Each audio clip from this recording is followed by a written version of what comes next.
Hello and welcome to another episode of Fight on Montana. I am your host, Adam Healy, with my co-host here, Angel Villanueva. We are here to take a deep dive into Grizzly athletics. Today we have a spring preview episode with offensive linemen and tight ends. Before we get into the episode, we just like to remind the listener to rate, review, and subscribe to the podcast wherever you get your podcasts at.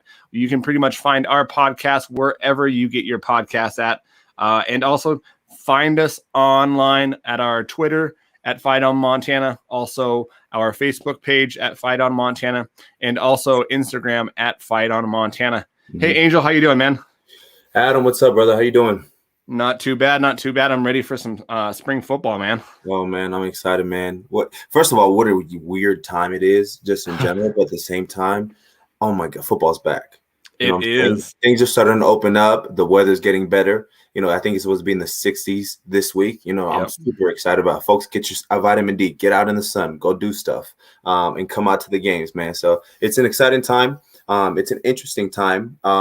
And I think I'm really excited because it's the first time in my life that I'm really going to be able to experience, a Griz football game besides when I came as a recruit. So people that don't know out there, when I was getting recruited my senior year, they flew me out for the 2014 Griz Cat game. And let me tell you, nice. It was a night game. Fireworks. I felt like I was on top of the world. I mean, I was freezing. It was like 50 degrees, and I had a parka on, beanied up, everything. But man, it was a good time. It was a good time. So it brings back good memories. And so the only relevance to that story is come out to the games, come support, man. It's gonna be a good time. I think we have some special brewing this year. Yeah, definitely. And just going into that, they're allowing, I believe, like 5,000 fans, which I don't care what I have to do, man. I'm clawing my way in that rotation. Exactly. How are you feeling, man? Because your first game back, like, is that going to be a weird feeling for you? Like, you haven't been, you've been on the field. It's been a 18-month layover since you've last played, but there hasn't been football. Yeah. So there's a couple things that come to mind. First of all, I'm excited because I get to drink a beer on a Saturday. That's going to be a good time. Second of all, I don't really know what I'm going to feel. I've talked to different players in the past. One of my really, really close friends, his name's Cody Meyer. Shout out Cody. He was telling me, because he's been medically retired for a little while now, and he was telling me, he was like, "Hey man," he was just like, "When I first saw you guys, it got me a little emotional just watching you guys out there, because it was one of those things, you just miss so passionately, being around the guys, being around the atmosphere, being able to run out that tunnel. It's a different experience."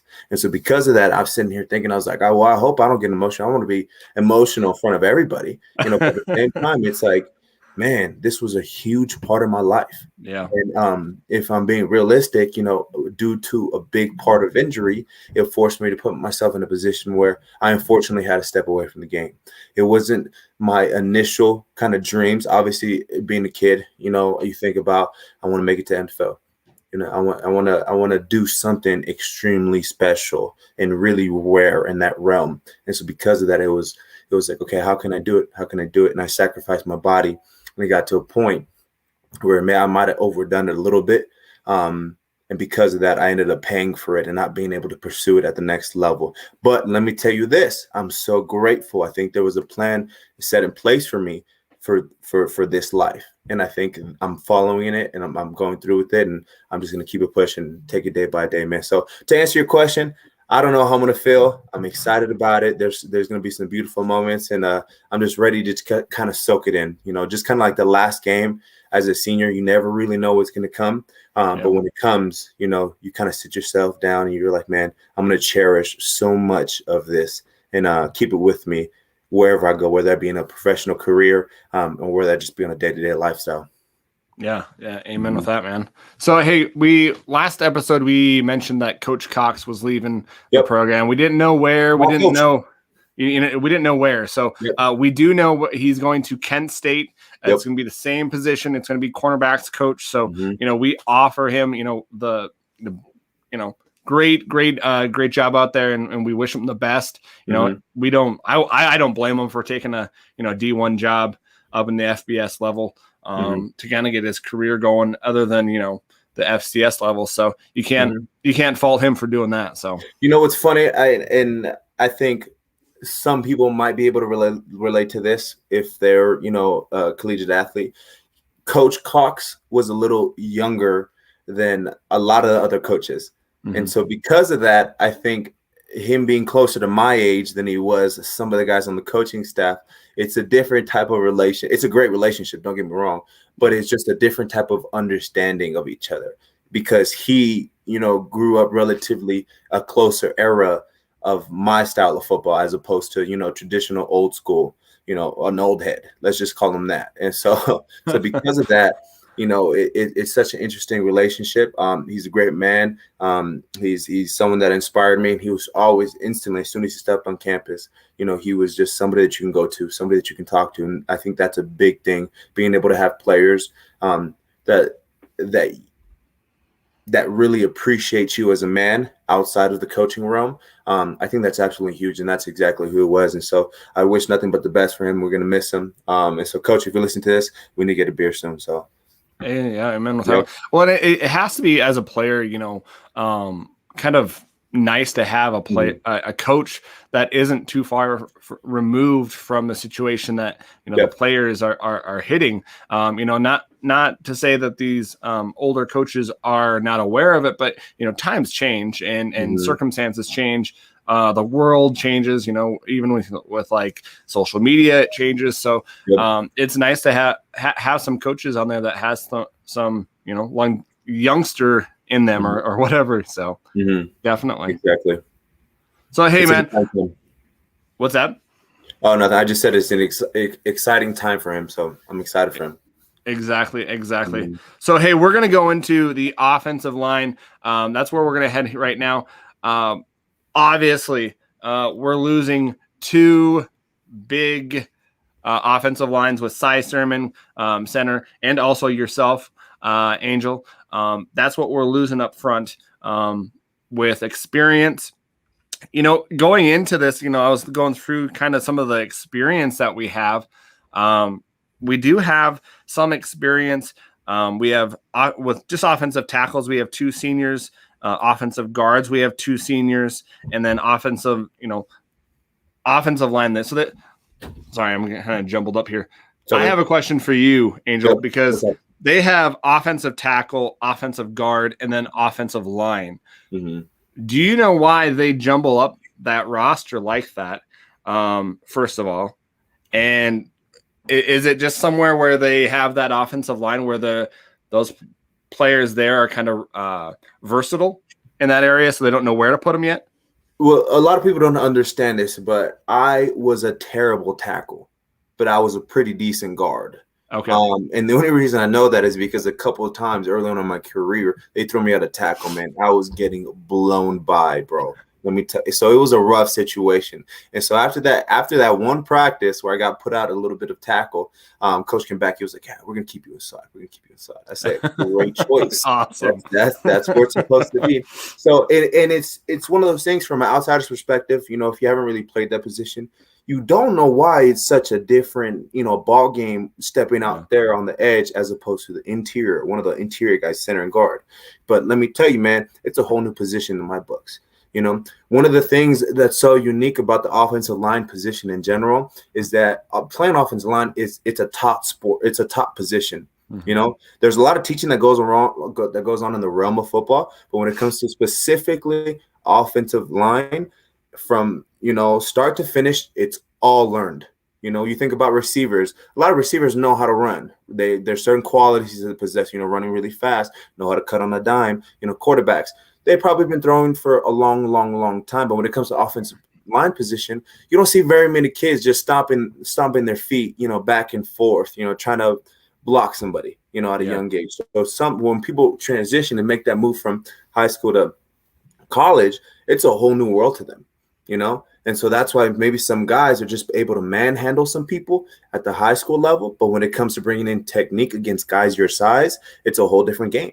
Yeah. So it could be argued for a lot of other positions, but I truly believe that it's one of the only unique places where it's learned start to finish, as opposed to coming in college. Some guys have already some of those talents under their belt. You know what I'm saying?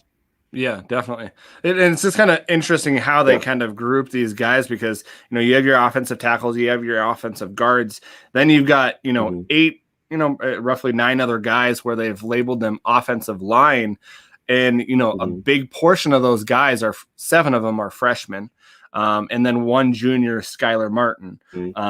So, with that, it's kind of Mm-hmm. telling to see, so they're probably trying to find out where they fit, like you said, and maybe developing them, maybe redshirting them as they usually Mm-hmm. do with an upcoming lineman that they redshirt. So, Mm-hmm. Angel, going into the O line, Mm-hmm. kind of give us a look of going into a spring season. You're battling, you're lifting, you're running a little bit, you're lifting, trying to get your max weights up and stuff like that. What other type of things are happening during spring for an offensive lineman? Well, there's a lot that kind of goes on a general basis. You think the season's probably the hardest part about an offensive line and just a football player in general. No, I think to be a successful program, the springtime is a lot harder than it is actually in regular in season.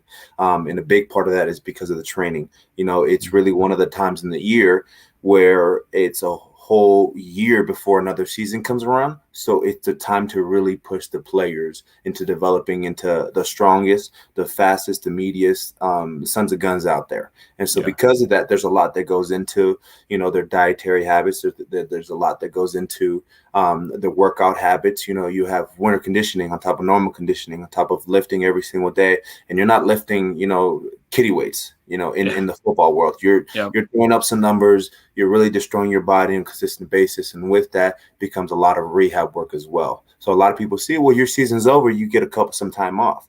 No, we'll probably go home for a week, maybe two, but we have to be back because of, obligations to want to get better and be part of the team and head to those practices and everything few far in between. And the biggest part about it is those dietary habits. You hear it time and time again. I need to get in the gym. I need to get to the gym. No, you need to make sure you're eating right. And that's the toughest part about the offensive line position. And maybe you can even debate this with the defensive line too, is those eating habits. At one point when I finished football, I was sitting there thinking I was, relatively healthy as far as, what I was consuming on a day-to-day basis, because there was a lot of really good food. There was times where there was a lot of bad food too, but really good food. But I was eating close to 10,000 calories in a day. Oh, wow. You watch those videos, JJ Watt, 12,000 calories, and you're like, whoa, I could never eat that. And then you really sit down and consider those really heavy, dense foods that you're eating on a consistent basis as an offensive line. And you sit there and you can't help but feel, kind of disgusted with yourself. Oh, yeah. Being 320 ideal weight and for anybody, but it was what calls for that position. And so, I mean, a lot of people know my story. I'm pretty open. I'm pretty honest with it, but I struggled from it right after my injuries.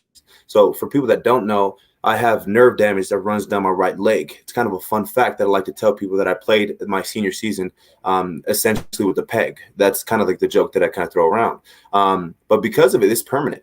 And that's because I have some disc damage that ended up tearing the nerves that kind of connected to my right leg. And so that's why I had such a terrible junior season. A lot of people were saying, what's the deal? What's wrong with you? And it wasn't necessarily that the drive wasn't there. The motivation wasn't there. But it was just like I couldn't feel my leg. Going from two legs to one leg, it's a huge transition. And being that big and trying to move somebody else, I had no strength. I had no power. I wasn't accustomed to it. On top of that, I had a hip surgery too.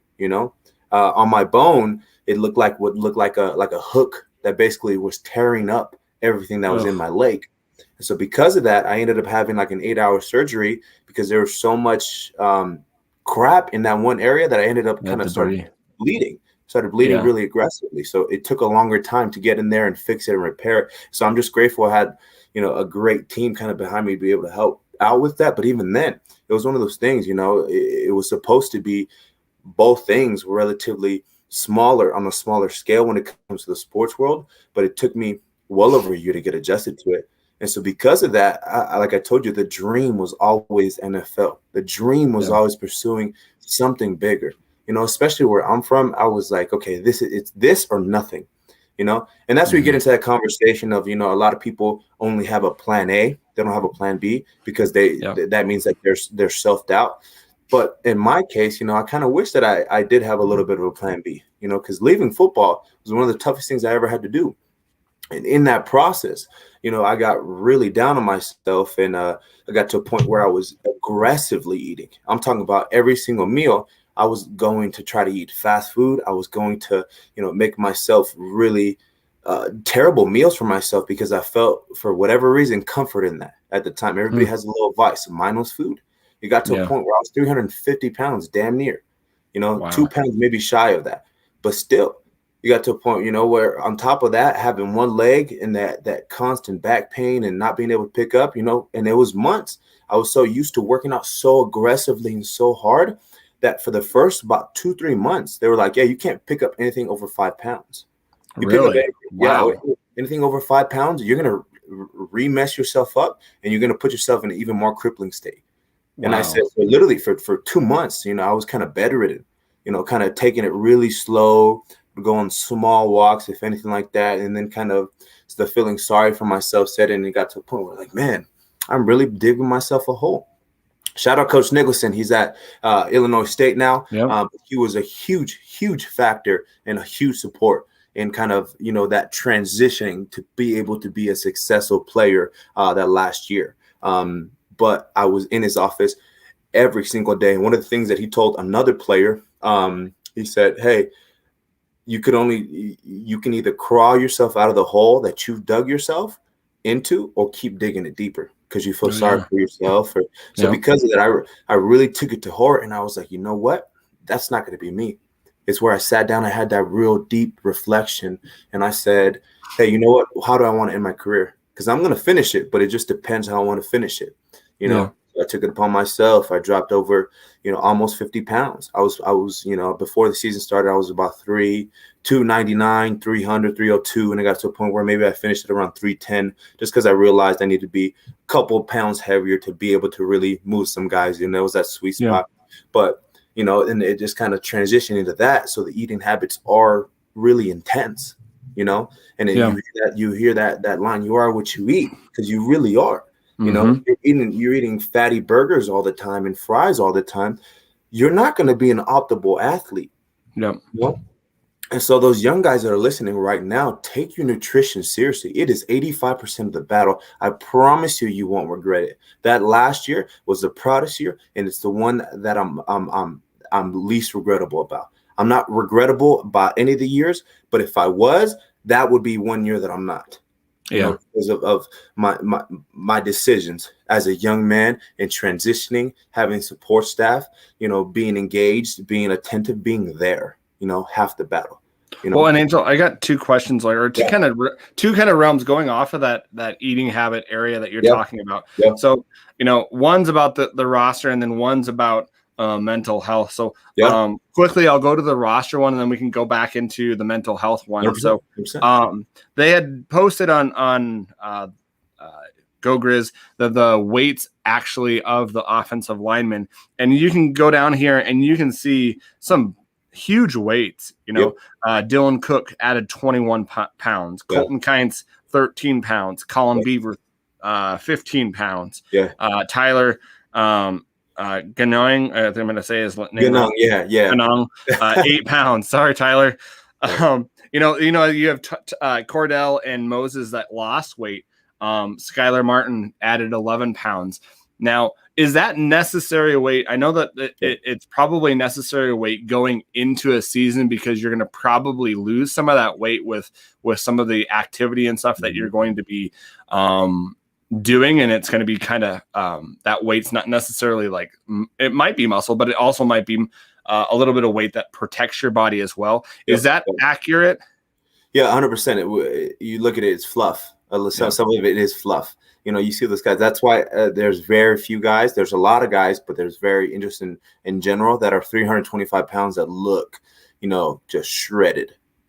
Very, very few, far in between. And so because of that, it's like, okay, well, you have to eat a couple bad things. You need calorie dense foods. You need to put yourself in a position where it's a lot, And so those guys took it upon themselves because that's their job. That's their responsibility. Their job is to play that position. And one of the things to be the most optimal man to move somebody 6 inches across a line that's, damn near just as heavy as you.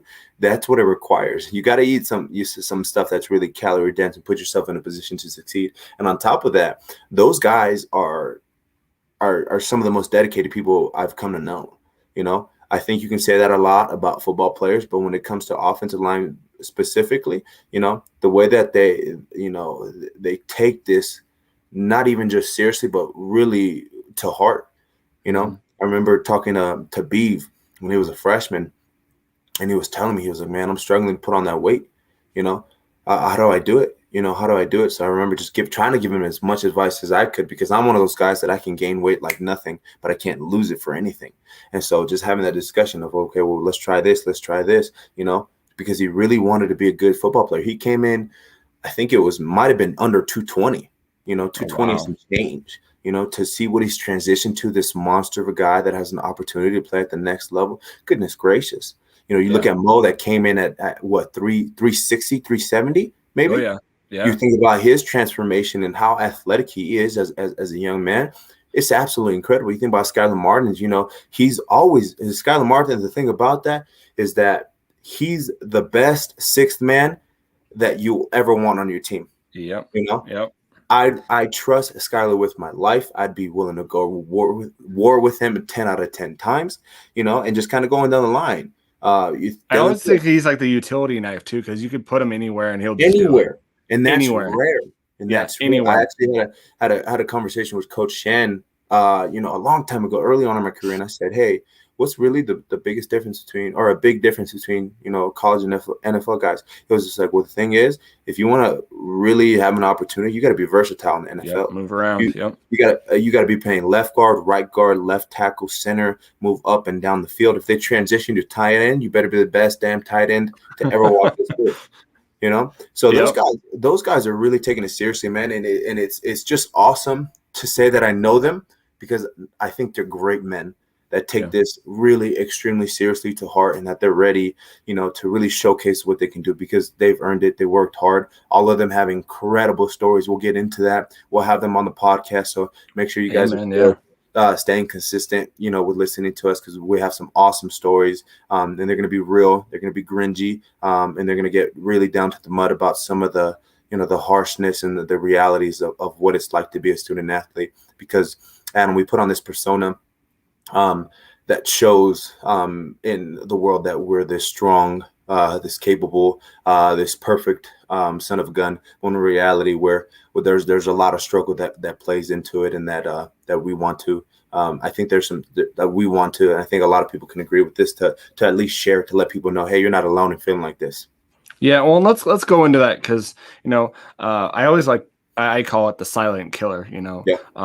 That not a lot of people like to talk about. For a long time, it was something that was looked upon badly, especially, not to be sexist, but for a male to have a mental health issue was looked at as, you're not strong enough, you're not you're not a real man. Having my wife as a counselor, having had it is probably the most healthiest thing you can do, to go talk to someone about your feelings and to get checked up. So, those people that are out there, if you need help, please go get help. It's not too late. It's never too late. Put in the work. And it's something that can, be rewarding, can be, I've had a lot of friends that are, have went through some hard times, some dark times, that have gone out of it and have, either been counselors or been mentors or something like that. And it's not something that they have to hide. It's something that you need to put out there. There's a lot of people that can help you. And especially with football, Angel, I think that mental health side I talked to Ellis Henderson about Oh, yeah. his battle with depression. And I'm not trying to promote the podcast, but man, if you guys want to hear what he went through, Yeah. I totally check out the episode a while back about with him. He really is something to realize what he went through, and just the dedication that he has, and just where he's at now. Let's go into some of the mental health side, with losing weight, gaining weight, and just yourself. You had injuries. Your whole life was working towards getting to a goal where you're playing college football or NFL. You're getting hurt. You're honestly you're gonna get that mental health side of, what do I got? I got to get back. I need to, play through the pain. I need to, get back out there. I might lose my job, I might position, and that tends to make sure that, or go into mental health.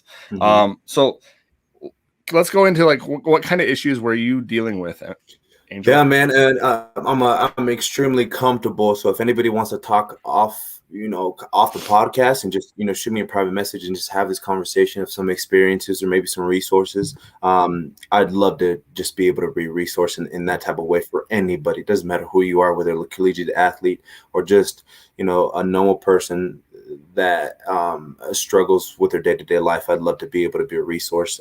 Thinking about me personally, if you ever met me, I don't think anybody could ever really tell that I've ever had any mental health issues. I'm relatively pretty positive for a number of reasons, and it's only ever got better because of some of the things that I'm learning on a day-to-day basis and how I treat my body and what's going into my body. But yeah, there was times where I was depressive. There was times where I was suicidal. There was times where I was, my whole collegiate career, I was filled with anxiety, and a lot of athletes could probably relate that if you know what it's like.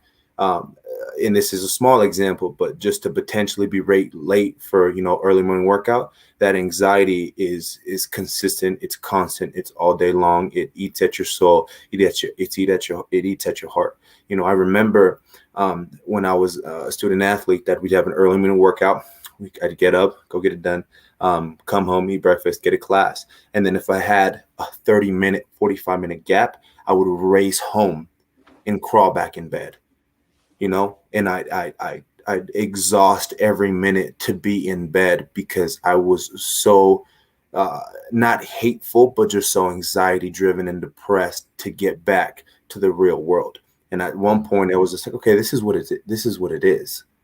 This is the lifestyle that I'm going to live for the rest of my life. And I'm not directing this to football, but I'm just directing it that I've experienced these things during my time, and I'm sure that there's other athletes that have as well. I know many personal that are done playing the game, like you had mentioned, Eric Henderson. When it comes to mental health, I'm glad that you said go talk to a professional, because TJ Renard, his story is absolutely incredible. He played a couple years back. I think my 2015 freshman year was his senior year, maybe the following year. But he seeks out a guidance counselor and a mental health professional on a consistent basis. He has a therapist where he talks to, and he's open and he's honest about it. On top of that, Caleb Lyons, I've had multiple conversations when I was kind of struggling. He could tell. He came up to me and he brought it up to me. He didn't say much. He said, "Hey man, I'm here for you."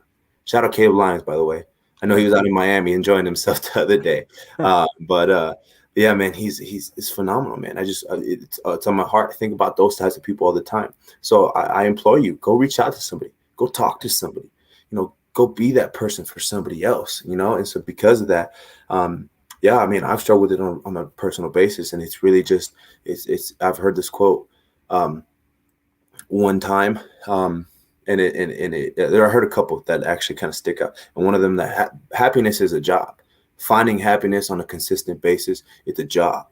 It's being stuck at home for me. It was easy to do. It was easy to stay. It was easy to stay in bed.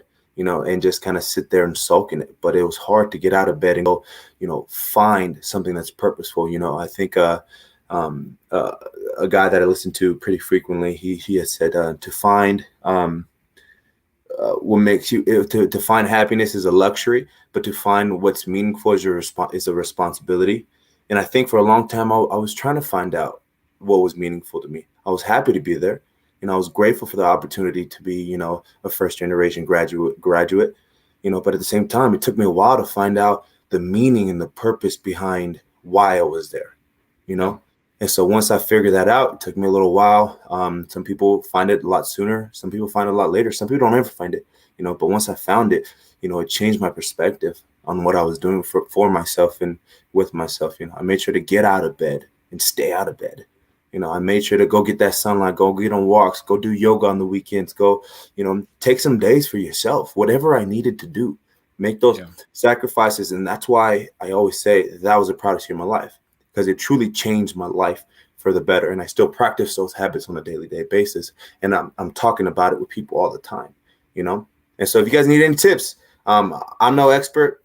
All I know is what's worked for me. And so if you guys have any of those things, reach out to me, man. Reach out to me. What about you, Adam? Have you ever, I know you've had a little bit of a athletic career when you were in high school. So did you ever experience any of those types of things? I've had family that have had mental health issues, that, anxiety, depression. And so it's in my family. I go through it. The winter months are hard, man. There's less vitamin D. Especially with this pandemic, being stuck in, man, I honestly, I'm not good with just stuck in a house. I've got to be able to move. I've got to be able to have a structure, a schedule where I'm on that schedule. When I'm just stuck at home, this pandemic has sucked about that. And so I can't imagine what it has done to those players.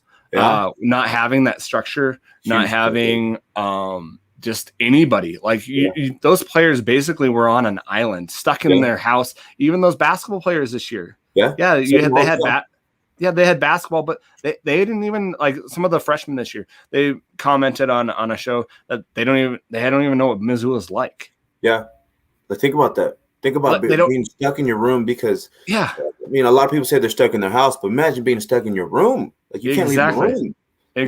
Because of the sacrifice that you're making for this team. You can only sit there and imagine, you can only play Call of Duty for so many hours a day. You can only do schoolwork for so many hours a day. It gets to a point where it's like, okay, what do I do? It's kind of funny. I was listening to a different podcast, and one of the things that they talked about was just kind of a concept that if human beings lived on an island, that dream island, right, on the beach, you're hanging out all day, it's sunshine filled, and just being there, you'd get bored. Get bored really, really quick. And and like you'd get to a point where you're probably get kind of sad, kind of depressed, kind of lonely. Can you imagine just being stuck in four walls? Four walls in bed and TV, because that's what it really is, just some of those players. And so I hope that those players were good. I think we're on the back end of things where things are going to start opening up, and we have those opportunities to, to be around the guys, because really being on the team, that's all you got. All you got is the people around you, because not to say that you don't have friends, families, and relatives that you can call and text and FaceTime, but when it comes to on a daily basis, being around your brothers, that's all you have right then and there. Exactly. I really hope that, the university really looked at that and was proactive in that, and kind of made some things available. My wife does telehealth, and that's exploding right now because people are able to go and get counseling via the web. And so I really hope that, the players, the basketball players, they're going through that they had that ability to reach out to talk to someone, but also even to have some check-ins with those players and have those meetings, hey, where are you at? Where's your mental health at?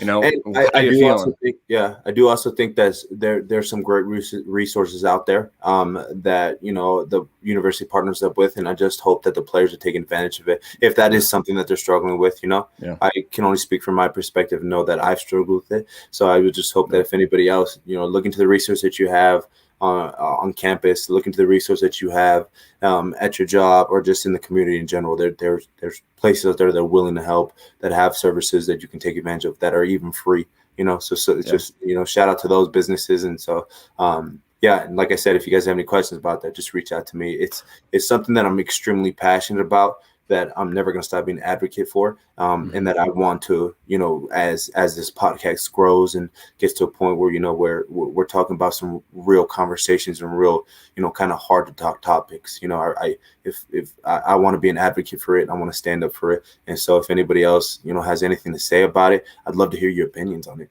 Exactly. Let's have a conversation. Let's talk about it. Let me hear your perspective. I think me as a person, I'm transitioning to a place where I listen first and then speak. It's been something that I've been practicing a lot for the past couple of years. And so because of it, I'd love to listen. I'd love to hear what other people have to say about it. So reach out to me, guys. Comment down below. Let us know what you guys think. Everything few far in between, even if it's something that's not Griz related. I still love to talk about it. So yeah, man. Well, and just with that, Angel, going into, mental health, like you said, I think you said, you were dealing with some depression and stuff, and then you're just eating to eat. Oh, yeah. Amen, man. I'm the same way. When I'm going through something, I just want to feel my emotions, eat my emotions out. I don't know what it is, man. I don't know what it is. There's something. I don't know. Bad food, that temporarily, you think that it's going to solve those problems, and it's disheartening to say that some people get into some serious stuff out there. I'm talking about alcohol on a consistent basis. I'm talking about drugs on a consistent basis, and eventually get to a point where, they have to leave the program, leave the team, because, they can't stay away from those types of things. Yeah.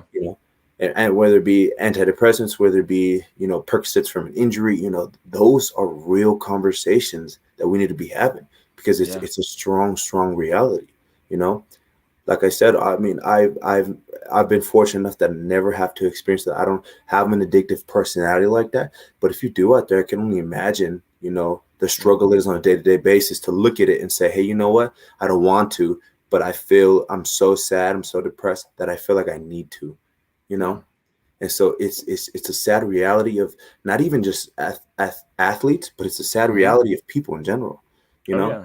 They're always looking for something to fill that void. And so for me, filling that void was challenging myself in different ways. Doing the hot yoga. No matter how embarrassed I was the first time, I love hot yoga. I'm a big proponent of it. It really challenged me in a lot of ways that I never thought I would. Getting outdoors.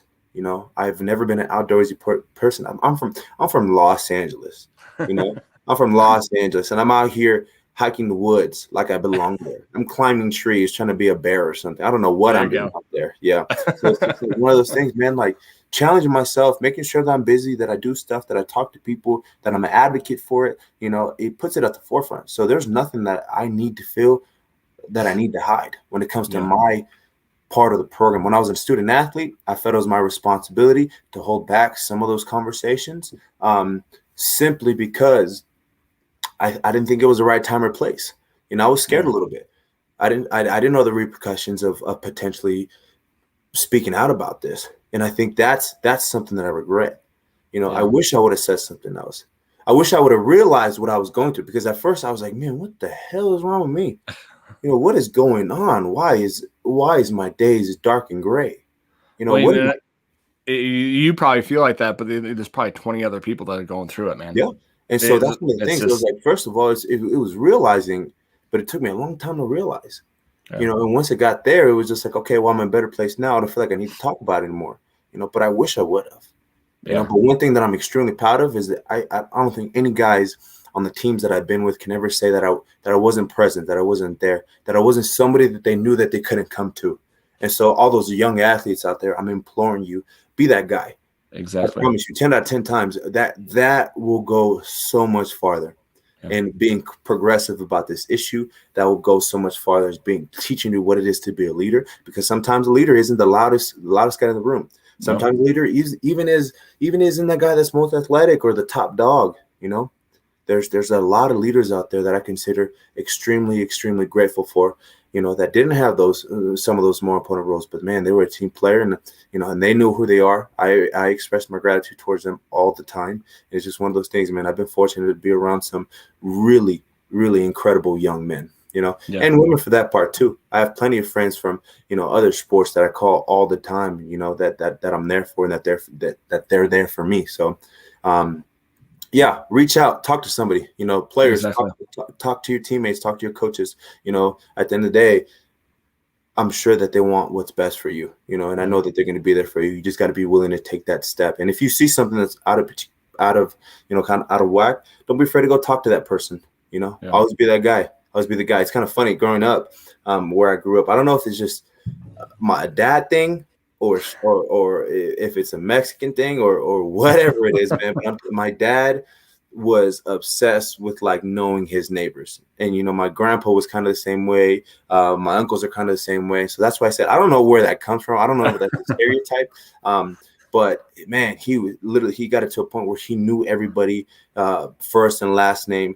He knew what kind of car they drove. He damn near knew their license plate number, man. It got to a point where it was a little scary, dog. And so it was one of those things, because of that, it was always a point for me. It's like I got to know everybody in the room, Yeah. And so that transitions a little bit into kind of sports. Know your coach's name, know the athletic trainers' names, know the GA's names, know the people that aren't as important as far as the role that they play in sports. Exactly. Know the people that you work with. I mean, I made it a point to know the cafeteria ladies. I made it a point to know the janitors, just because it was important to me to let them know that, hey, you're a big part of why I am who I am. Yep. And I wanted them to know that. And so, well, and that's the behind the scenes guys, the people that you don't see are huge. Mm-hmm. And so just seeing that, with education, that's what I'm a teacher. So Exactly. you think, your tech person, you think the janitorial staff, you think your secretaries and your lunch ladies, it goes down because you're going to need them. Mm-hmm. There's going to be a time where something's going to happen and you're going to need that person. And so being a human and caring about someone, I think it all goes back to caring, man. Mm-hmm. If we cared a little bit more about each other and less about what's going on in the world, I think we'd be a far better world and far better place. But and I think through that it's a little bit scary, I mean, you thinking about dumb it down to a really basic example. Sometimes a group full of people, there'll be a generic question asked, but nobody raises their hand. Yeah. Not because they don't feel or have an opinion about it, but just because of one reason or another. Maybe they're a little scared, maybe a little uncomfortable. And sometimes that initial raising your hand, speaking out is extremely uncomfortable. It's tough. It's tough, And so I want people and listeners out there to know that, hey, it's not just you. A lot of people feel like that. But if they take that risk, you could potentially end up saving a life. Exactly. You never know. Or at the very least, you'll make somebody's name, man. I think about it all the time. Somebody says, "Hey, how are you?" and they actually want to know how you're doing. That's big for me. I think about that all day, and I try to pay it forward. And it's one of those things, a random act of kindness, even if it's as simple as, "Hey, man, how's your day?" Yeah. Is your mental okay? That's all you need. That's all you need, man. Sometimes. But going back to the offensive line, man, just kind of coming back. I think they're in a great position. I think you mentioned a little bit earlier that they're meaty guys, that they've gained a lot of weight. They have some experience, pretty decent experience, if you ask me. Yeah, really good experience with the guys that they've got coming back. Exactly. So really good experience. I think they're under great leadership, aka me. Just bragging a little bit, but I'm just kidding. It's one of those things. It's just one of those things, man. I think those guys have been fortunate to be outstanding men. And I think, and this is a little bit of a brag, I think Sai and I and the leaders before me, the seniors before me, they did a fantastic job creating that culture to let them know, hey, this is the expectation of what the leader should be. This is the expectation of how we play and how we attack every single day, not just game days. And so because of that, I think those guys really bought into the program, and those are the right guys for this program. I think there's going to come a lot of wins with this team. I think there's going to be, like you said, a plethora, that's a big word for me, a plethora of experience for a lot of those guys, being able to be in that role because they've been around football. They've been through some adversity. They have great stories, and we'll talk about those one day when it's all said and done, And so seeing them grow and progress and put themselves in a position, man, I think they're moving some people around. I think it's going to be a huge year when we talk about logistics of football. It's going to be a big rush year, I think. I think. Well, you've got Angel. You've got 8 guys that have experience. Yeah. You've got, three guys on the offensive tackle, three guys offensive guard, and then you've got Skylar Martin, Yeah. 6 man of the year, man. I'm telling you. Yep. And then you've got Forbes coming in from Nebraska. Yeah. That He's has a solid player too. He's a good What's player. that? I heard he's a good player. I've heard I've heard that he might be getting the center job. I've heard that he's that good that he might just jump in there right off the bat. I don't know about that, man. I don't know about that. I don't know. I mean, because realistically, I'm being totally honest with this. When I think about those, there's multiple players that can start at every position. Yeah. There's a rotation of guys, and that's what you want. You see the most successful teams, they not only have great starters, but they have almost just as good, backups. Oh, yeah. Well, and Coach Houck has said that he wants to go 8-12 deep. Right now, they're about 8 or 9. Yep. So, I'm sure they'll be using this spring to develop what they've already have and develop those younger guys to bring along. I just think that they're just creating and building this legacy of offensive linemen, where that's where you win, man. That's defensive line, offensive line. That's where you win. That's where the game is won. Hell yeah. And so, where I'm not necessarily going to say this is who's going to start, because honestly, that could change. I'm not I'm not a betting man, so I'm not going to put any money down. I know that we've got some really good guys: Dylan Cook, Colton Kynes, Colin Beaver, Cordell Moses, Skylar, Tyler, and then Forbes coming in. Those are really guys that have experience, and I really see those guys kind of mentoring those younger guys that we have. And you, Angel, you can talk to this. What is it like to mentor some younger players in the offensive line? Because I know that, offensive line, that the mantra is that DOLA, that group is tight. And you are one together, you play together, each person has a job, you move together, you go forward, so what is it like to really feel that having to mentor those younger guys? And do you really put like a lot of effort into that? Oh, that probably for me was the single most important thing. One, I'm a listener, like I'd mentioned. So I really took it seriously when I was an underclassman and the upperclassmen spoke. I listened to the way that they talked about things. I listened to their demeanor on a consistent basis. I watched out for signs of, hey, good days and bad days. How do they handle that adversity? How do they handle those problems? One of the biggest things, and this is a testimony to just the types of players that have been around. I've just really been fortunate to be around extremely strong leadership. I like to think of myself as relatively lucky. I read this book just recently by Jocko Willink, Willink or something like that. But he's an ex-Navy SEAL. He spent a lot of time around extremely strong leadership, especially being part of the SEAL team. And so because of that, he talks, how a little bit he got really lucky. And that's how I feel a little bit. I was extremely lucky to be around solid dudes, that knew from all realms how to be leaders, but from all realms how to be listeners too, and how to do things together, how to figure out solutions as a whole, how to and not even that, making time for each other. One of the things that's underrated as a football player, and I think people can express to this, the camaraderie of the team, meeting on the weekends, meeting outside of football, going to get food together. One of the things that we did every Thursday after our walk through, we figure out a place and we go sit down and we eat and we talk. There's a lot of jokes going around, a lot of fat jokes, a lot of food jokes in my position, but being around those guys, man, it really developed a friendship. Yeah. So one, it made it easy for me, man. It made it easy for me to lead those guys, because one, I've been around such strong leadership, and two, I knew what I wanted the culture to be. Cy knew what he wanted the culture to be. And it was one that was, hey, let's do this together. There's no hierarchy here. It's working together. It's figuring out a solution. How are we going to get this done? How are we going to do this? And so it was work on a consistent basis, but those guys made it as easy as it possibly could be because they sat there, they respected what I brought to the table, they respected what Sai brought to the table, and they listened, they listened because they saw it from a different perspective. Okay, that relates to me, and they knew that I just wanted the best for them. You knew I was an advocate about being there for them. And so because of that, it created a lot of trust. And another thing is that you got to be lead by example. Exactly. A lot of those guys knew my story personally, and they're always telling me, how proud they are of me. And that's the most important thing, man. I sit here and I say, hey, man, they were proud of me.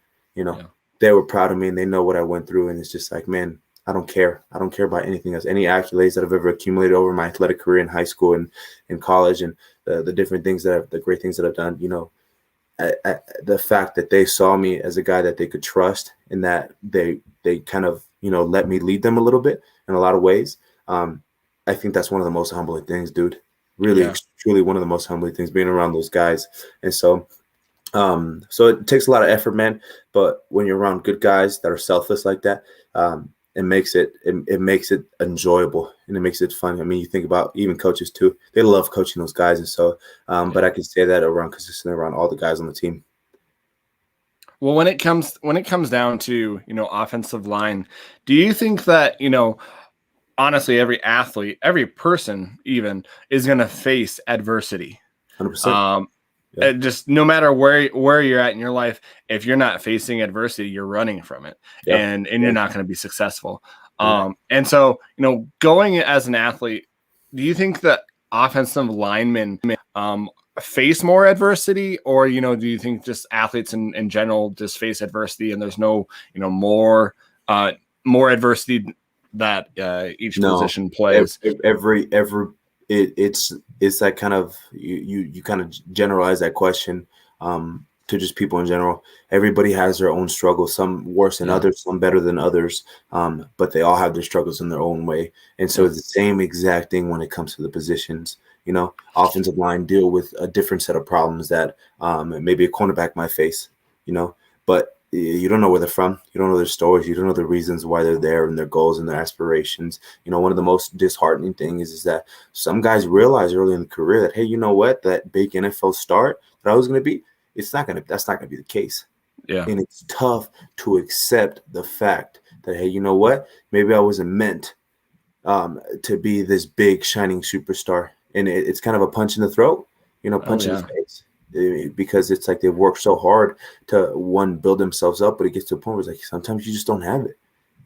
I pride myself and I tell this to everybody who's like, I'm not an athletic guy. You tell me to run a straight line, I'm not very fast, I'm not extremely strong, but I kind of took that approach that the kind of Rock takes, and I've seen it firsthand from a lot of other guys that humbled me. Like, I'm gonna be the best damn hardest worker in the room, or at least try to be on a consistent basis, and so because of that, it put me in a position to say, okay, like I said, I'm not the most gifted, but there's other ways that I can make up for it. And I think everybody needs to hear that. You may not be the strongest, the smartest, the fastest, everything far in between, but what you can't control is your attitude and your effort. And you hear that a lot in the sports world, but it's one of those things. You can do it. It's just really depends on a day-to-day basis. Work like anything else. A quote that I heard the other day is like, being rich is hard, being broke is hard, being a good person's hard, being a bad person's hard. But at the end of the day, it's choose your hard. And I chose my hard to be, okay, how am I going to be the best damn player? How am I going to be the best leader? How am I going to be the best man? You know? And because of that, it's never led me astray. So anybody out there, and this is applicable to any parts of anybody's life, it's all hard. Choose your hard. I think that, I can't remember the quote, but I'm kind of paraphrasing that, everyone goes through hard things, adversity, but if you're probably that 10% that isn't the most athletic, but works hard, you can outwork somebody. And you see this in the, the basketball tournament. You can outwork the most athletic person and be more successful than them, because most people, when they confront adversity, they'll quit. So if you're one of those, the 10% that just keep on going and just punch through adversity and keep on going, you're going to be successful. And no matter whatever you come to, you're going to be successful. Exactly, man. Exactly. So, like you said, it's that quote, hard work beats talent when talent doesn't work hard. You hear it time and time again in the sports world, but it's applicable, man. You can do that in every aspect of your life. And I was never perfect. I'm never going to be perfect. There's some days where I wake up and I'm like, man, I don't want to go to the gym and go walk and go work out and go do active stuff. But it's like, you know what? I think about those times and I go back to them like, okay, I know somebody's doing it. I know somebody in my position with where circumstances has been there and they've overcame those odds. And just thinking about, let's talk about really quick about the success stories of some awesome people that I've been that played offensive line. Damn near almost every offensive line person that I've been a part of or that I've had the pleasure of working with over the past couple of years, they've all lost, over 100, almost 100 pounds each. That's awesome. Different practices. That's awesome. They're going on to start great careers. They put themselves in a position where they value their bodies and they value their mental aspect and they're advocates for it and they're involved in the communities. Man, I look at that, I'm like, man, why not me? Yeah, exactly. Why can't I do that? There's no reason. So I wake up on a daily basis saying, hey, I may not have the most motivation, but I'm going to say that I have disciplined. I'm disciplined to wake up and do what I need to do. And I think a lot of people can find kind of strength in that. One of the things that I learned out last year was there's this person that was talking about how he doesn't really believe in motivation. I do believe in motivation, but he talked about the more importance of being disciplined, because when you're disciplined, you're going to do the stuff that you hate to do because you're disciplined enough to do it every single day.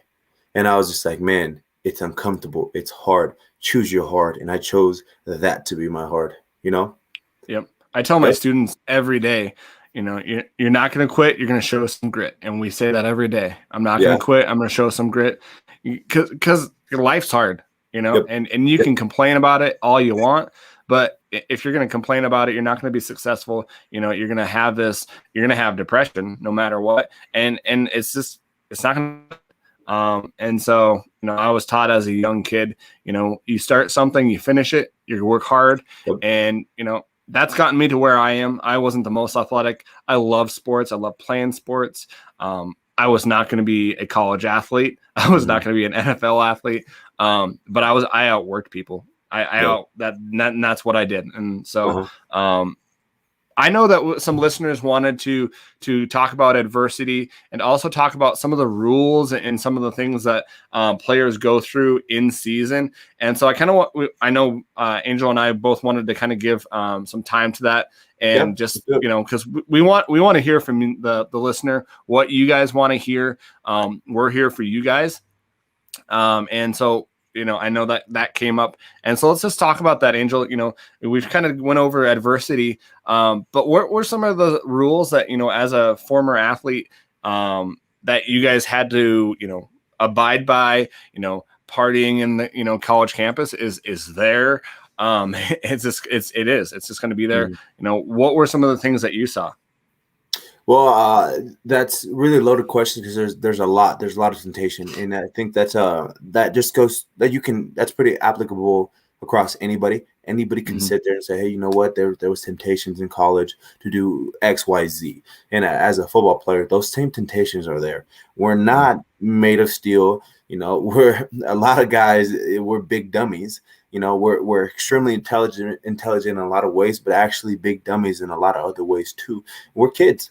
You think about it, 18, 19 years old. I mean, the listeners that are a little older, you look back at your youth and you're like, man, I was a kid. Some might even be in a place where they feel they're closer to 30s and 40s and like, man, I'm still a kid. I'm still learning.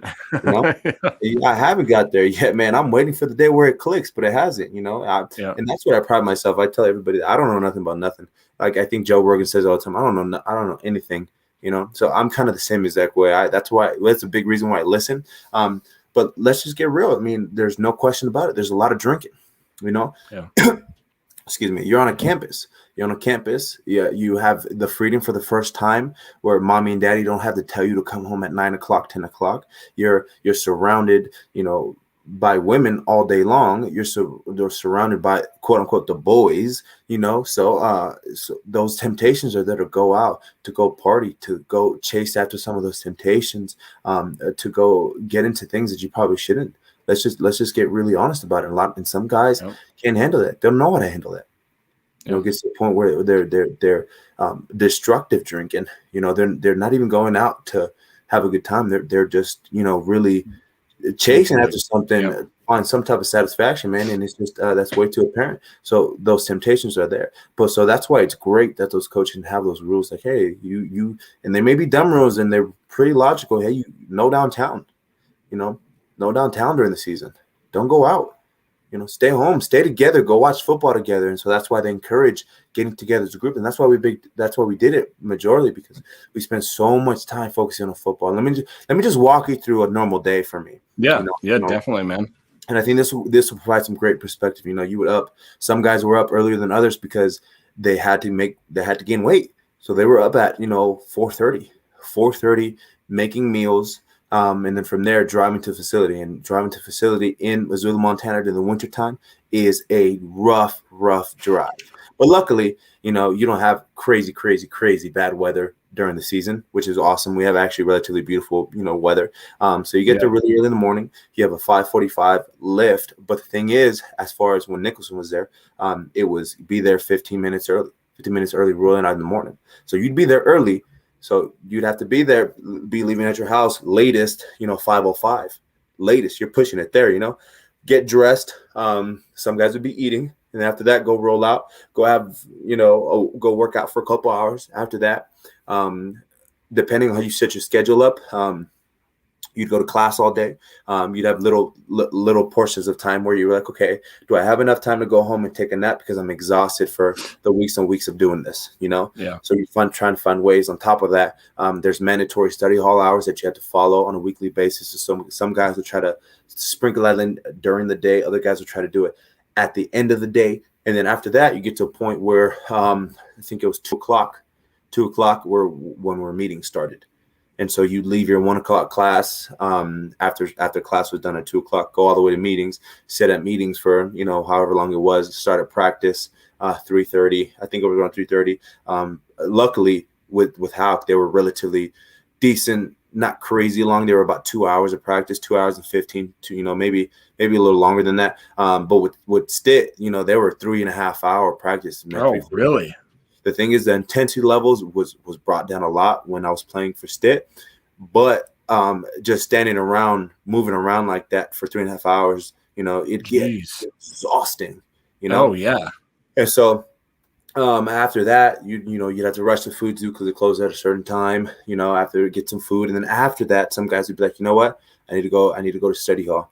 Even if they didn't have homework to do or studying to do, it's a good practice in theory. But a lot of those guys were like, I don't need to be going, to study hall for hours a day, but they needed to be there because it's mandatory. So they try to figure out something to do there. They're not allowed to be on their phones because they have a person monitoring us and making sure we're not, kind of messing around. So they'd have to be on the computer doing something. So and then after that, by the time you got home, man, it was 9 o'clock. It was 9 o'clock, 10 o'clock. And on top of that, it's not included. Maybe sometimes they did have to study for something. Maybe they had a big test. I know college students all the time, they pull overnighters, do that with on a football schedule too. It's extremely tough. And that's not to, downplay, how tough it is to be a student too, and working a full-time job, but it's a different type of hard too. A hard that not a lot of people get to experience. And so, man, it was tough doing that. And so being able to sprinkle in those rules, it helped us keep us on a schedule. But at the same time, it was like, man, you're exhausted. You don't got time for nothing else. And the time that you did get off, because you spent it working so hard for something, what do you want to do? You want to go party, For me personally, it was you want to go be chasing girls, You want to be the man on campus and go do whatever you feel it's necessary to do. But you need some way to decompress. And I'm telling you right now, that's not the way to do it. Yeah. It took some time, but then once you realize, hey, this isn't it. You realize, okay, this is not the way to handle things. Because it's providing temporary relief, for something that's underlying and something that's real. So that's why I applaud those coaches being able to set those ground rules, because they may seem dumb to some people, but they keep them in check. They keep them in line. Yeah. And encouraging to get together and go out to eat, get together and watch some football. That was Hawk's thing. Hey, everybody, I want you guys to be together this weekend. I want you guys to go watch some football. I want you to spend it with each other for holidays. If you guys have no place to go, let us know. We'll find you a place. If you need something, let us know. We'll go put you here. We'll go put you there. It's those tough conversations. And like I said, they may seem dumb, but they keep a lot of those guys in check, because we're figuring it out just like anybody else. And we're just fortunate enough to have some coaches that are mentors to us, that put us in a place that's like, okay, it's bigger than just drinking and chasing girls on the weekend and getting into trouble, just like any other college student, but the thing is, we have a microscope under our nose, Exactly. being looked at a different light, for a different kind of lens, I think, as opposed to the normal person, and we welcome that. We love that, but at the same time, man, it gets exhausting. Well, I can't imagine, with all that you just kind of went through, and plus, there's been some athletes in University of Montana that have had to work, that have had kids, and wives. Chase Reynolds, he's had, he was married and had kids and had to work, and that just blows my mind, and just the schedule and the daily grind that a student athlete goes through is just, I don't think many people know.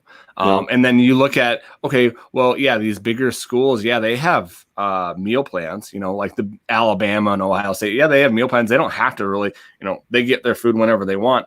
But, University of Montana does not really have a meal plan when it considers, like, when like you said, Food Zoo was closed. It's closed. You're on your own. I've been really fortunate, and this is that those last couple of years that Hauk has been here, he was able to get a meal plan for the players, which has been game changing. Being able to get in there is awesome, because one, it provides a meal, and it provides a lot of food too, because it gets expensive as a student. Like I told you, damn near 10,000 calories, easy, with some of the stuff that I was eating. And so it's like, okay, well, I'm on a beer budget, but I need champagne products. I need high quality protein. I need high quality, things that I'm putting into my body. And at the same time, it's like I may need a couple bad things too in order for me to be as big as I am.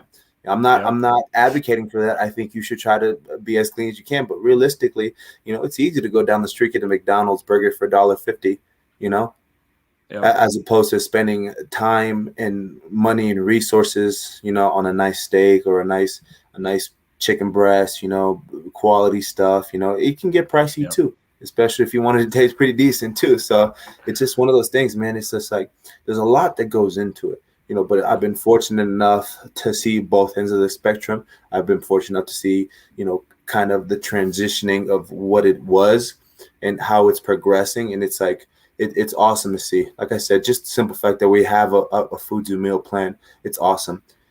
As opposed to, I was with Stitt, he was still those first couple of years. He was getting to know that he was busy fundraising for certain things. And, it just was a thing that they just couldn't afford, So for me personally, for the offensive line, what they ended up doing is that they had to share the stipend. They had to use some of the stipend for us to be able to afford a Food Zoo meal plan. But that left us pocketed, $400, $500 in order to, and that went straight to rent, and that's all you had. There's literally nothing else that you got in. And so that's why some of those guys, and I was on scholarship, some of those guys don't get nothing, just because there's no money in the program. And so it's like, so they have to be able to fend for themselves and find jobs and work late nights and early mornings and sprinkle in on the weekends. And, there's different ways to do it. And it's tough. It's tough. Don't get me wrong. But it just goes to show, like, hey, some guys are doing all three, even all four, being a father, being finding a job, being a football player, being a student athlete, whew, can you imagine? I can't imagine. I can't imagine, being a dad and having a job and a husband is hard. I can't imagine being a student athlete. So oh my gosh, it's incredible. Hey, Angel, let's go into, we want to go over tight ends. Let's go over the tight end position. 100%. We what do we lose? We lose Colin Bingham for tight end. We have some experience there. Matt Rensvold is coming off of a injury. One thing that I think this long layoff is kind of good for is everybody's going to be hopefully healthy after the spring season, because you've had 18, 19 months off. And so, you have Matt Rensvold, who's played about 14 games, Joey Elwell, who's played, I believe, probably like 9 games, and then Bryson Deming, who has, 25 games worth of experience there as well. So, you have Grossman, who has gone over from linebacker to tight end as well. He brings more of an athletic presence, an amazing athlete. And we have Jake Olson, who's a freshman that will be coming in this fall, who is pretty big, 6'7", 240, 250, very, very fast, runs like a wide receiver. So, that area, tight end, is pretty good. You look at, offensive line, you think it's good. And then you go down to the tight ends and you see these guys that are just big, fast, athletic. And so tight ends, what do you think about the tight end position? Well, first of all, let me just tell you this, that Colin Bingham was a tank. Oh my goodness. Oh, he was a little trucker, man. I'm telling you. And just a little bit about Colin. He's one of the most sincere guys that I know. He's really proactive in learning and studying just culture, in society in general. So I really applaud him for that. I really appreciate for that. He kind of invited me this past year to be part of a book club, which is absolutely awesome. Dude is a tank of not only of a football player, but he's just a phenomenal guy to be around. Looking just kind of going, obviously that's a loss, but he is such a leader. He's been so consistent throughout the 4 years that he's been there. He's played a lot of football. And I think because of that, Deming's kind of transitioning into that role. He's played a lot of football, and he's a pretty dang good player too. And so that's only going to add to the strength of the team because he's familiar with the program. Shout out to Cole. His story is absolutely incredible, transitioning from the defensive side to the offensive side, and just the type of man that he is. So a little bit tidbit about just the type of guy that he is. I remember that I'd go over to, whoever's house, because football players are always moving and they're always living with different players. Whoever's house he was living with. And I remember I came over on a Friday night and I think I was done football. And I'm like, oh, I'm ready to go do something fun. Let's go have some fun and whatever. And he was just like, nope, Friday's a work day for me. I said, what? Excuse me? He said, well, on Friday nights, I spent all night doing homework. I spent all night just prepping myself mentally, physically. Saturday morning, I go and get extra work. Friday nights, I'm studying either the game. I'm studying just schoolwork in general, getting stuff done. And I'm like, I was sitting there, I was like, wow, that inspired me. Just thinking about him making that sacrifice on a consistent basis. And I told him, I said, why are you doing that? I was kind of like, didn't understand it at first. I said, why are you doing that? What's the point of this? And he was just like, it's important to me. I want to be good. I want to be the best teammate they can be. That's just a little tidbit about Cole, and it just goes to show the character and the sacrifices he's willing to make in order to, be a team player. It's absolutely incredible, and it inspired me when I heard it. Continuing down the line, Matt Rensvold, man, what a guy. A couple injuries, on the knees, I think. Yep. All torn ACLs on both legs multiple times, and being able to consistently come back and say, I want to be here. I want to do this. Think about that. A lot of guys tear the leg once and they're done, Yep. And he comes back. What a team player that guy is. And also he's a phenomenal guy too. One of the quietest guys, I've ever known too. At least when I first initially met him, I thought that maybe there was something wrong with me, man, or I wasn't asking the right questions, man. Because he's just super laid back, super quiet, super chill. But he's a phenomenal guy. I see him from time to time. And so shout out Matty. Continuing down the line, like you said, Joey Elwell, he was young when I got there, but now you said he's had some time to develop, and I'm sure he's developed just fine, And so it just kind of think about those guys. Like I go back to the kind of concept. Everybody has their own story. Everybody has a little bit of adversity that they come through and that they face. But look at them now. Yeah. There's some experience there. There's some opportunity there for sure. I'm excited to see how it kind of plays out. I want to see how many touchdowns Cole can score this year. I think he's extremely athletic. Yes. Yep. Yeah, and versatile. And because of that, I think he's just a great player in general. Obviously, Deming, everybody knows what he's about. He's a clutch player too. Comes in. He's kind of like the savior. You don't really know you need him until he makes those big catches, Yep. And he does a great job communicating with the offensive line because we work closely together on some blocks and just some schemes and stuff. So I think it's going to be an awesome year, man. I'm really excited about it. It'll be interesting. It'll be interesting to see how they use Grossman, just with his athletic ability. Yeah. I saw during the pandemic, like him doing some route work and some catches, and I was just like, that dude's a tight end. Like, looks like he's like a wide receiver out there grabbing one-handed catches and stuff like that. So it'll be really interesting how they use him and also Bryson Deming. Well, if Cole's listening to this, stop being a little show off. You hear me? But, I'm just kidding, man. He's a good guy, man. And that's the thing. I mean, you saw him personally on his own accord out there, making plays, doing whatever he had to do. He's committed. Yep. He's committed, and that they're all committed like that too. In different ways. It's just that's the one experience when it comes to Cole that sticks out for me. Just how he was, on that Friday night, and I was like, damn.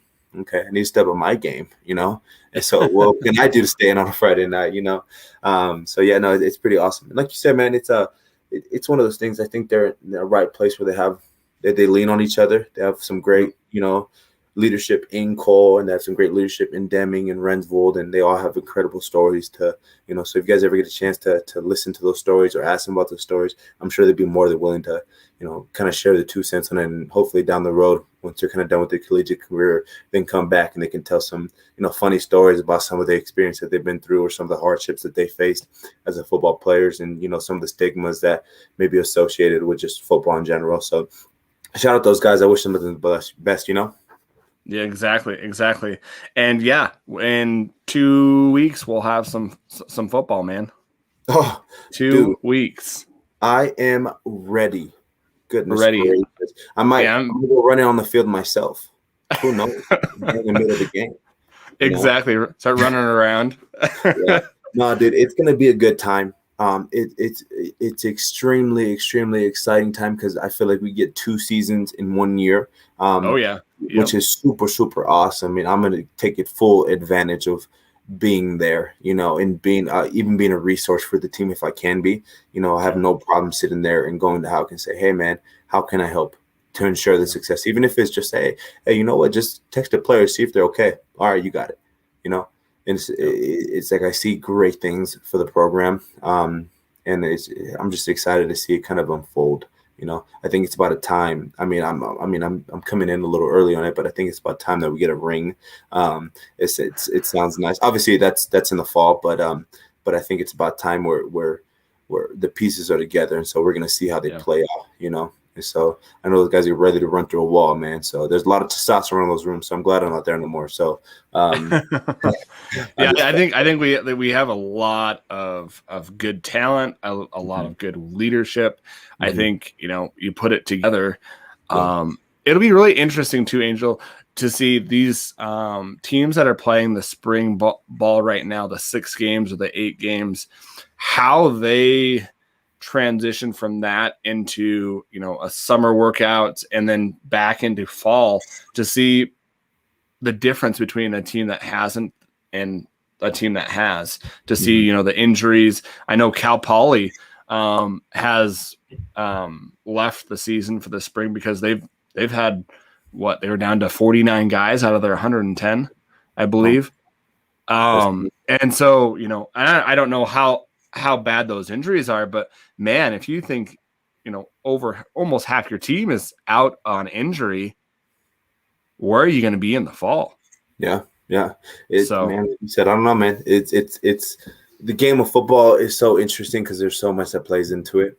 And it's going to be interesting to see where they take it after the season, just because it's a shorter time frame in order, I think, to get ready for, an actual full schedule.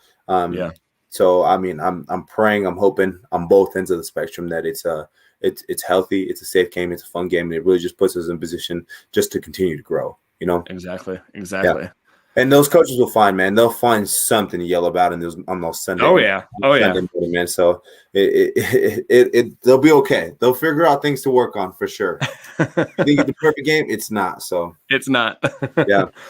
Well, going forward, listeners, next Thursday, or this Thursday, we're going to go into QBs and running backs, and we're going to kind of break down the positions, and we're going to have a preview for you guys on each position leading up to those games in April against Central Washington and Portland State. Sorry.